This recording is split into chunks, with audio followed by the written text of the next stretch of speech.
My boss called me to work a shift just 4 days after I gave birth, so I decided to take a permanent vacation.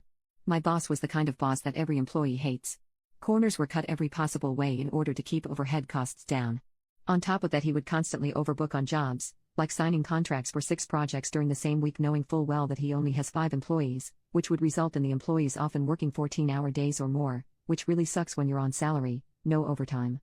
His worst attribute by far was approving time off and then during your time off calling or texting you asking if you would be willing to work a day or cut your vacation short.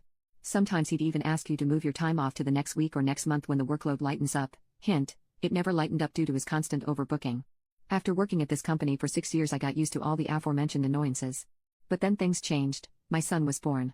In the months leading up to his birth, I made it very clear that I would be taking a 5-week unpaid leave of absence once he arrived. The state wherein allows new parents to take up to 8 weeks of unpaid leave.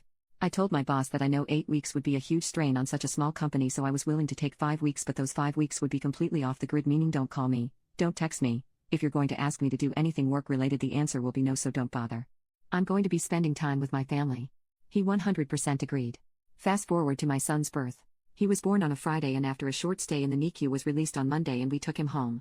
Tuesday morning, I woke up to a missed call, an email, and 3 texts, all from my boss asking me to call him back ASAP. For reasons still unknown to me to this day, I call him back and he tells me there's a slight emergency and asks if I could maybe come into work that day and maybe work a couple more days that week until he finds someone to cover it. I lost it. I literally felt something in my neck snap and unleashed a verbal assault on him that I still feel bad about now, a year later. I ended my rant with an apology. As much of a D-move it was for him to be calling me in that situation, it was still completely unprofessional of me to say what I said to him. Obviously he wasn't a big fan of what I said, and after a small rant of his own ended with the sentences that made this whole story possible. He said, "You've got a pretty good gig at this company that most people your age would be thankful for.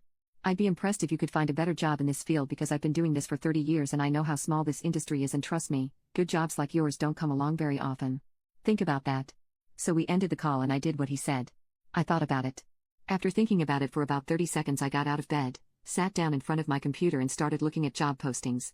5 weeks later my time off came to an end and my first day back I came into work, walked into my boss's office and handed him a piece of paper. "Boss, what's this?" "Me, I thought about what you said about how you would be really impressed if I could find a better job than the one I have here, so I did." My boss reads over what I handed him, a job offer from a competitor for the exact same job I was performing but at a 25% higher salary, an extra week of paid vacation compared to what I had, and a stipulation that company policy was that work hours are capped at 8 per day, meaning that once I hit 8 hours on a job I pack up and leave it until tomorrow. No exceptions. "Boss, well then, can I have the day to crunch some numbers to come up with a counteroffer?" "Me, no. Don't bother.